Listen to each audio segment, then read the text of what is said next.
Selain melakukan tugas program TMMD ke-110, Kodim 0813 Bojonegoro dan SSK juga ajarkan cara berwudu yang baik dan benar kepada anak-anak Desa Jatimulyo di Mushola Babul Ulum Desa Jatimulyo. Berwudu adalah salah satu syarat keabsahan sholat 5 waktu. Akan menjadi tidak sah sholatnya jika tata cara berwudu tidak dilakukan dengan benar.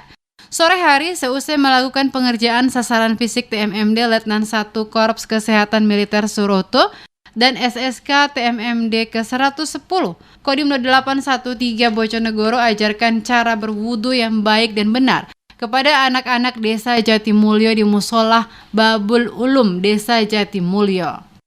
Mulai dari berniat, membasuh muka, membasuh tangan, mengusap sebagian kepala, membersihkan telinga, membasuh kaki hingga doa selesai berwudu, diajarkan dan SSK kepada anak-anak tersebut.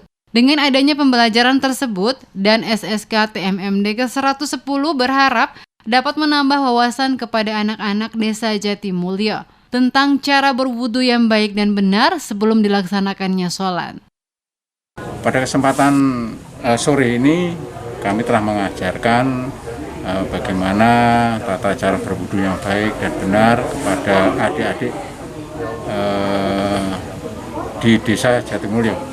Dengan harapan dengan adanya pembelajaran wudu, generasi kita paham dan bisa melaksanakan tata cara berwudu yang baik dan benar sebelum melaksanakan sembahyang ataupun mengaji ataupun hal-hal yang positif di area masjid yang merupakan satu sunnah dalam pelaksanaan ibadah di agama Islam.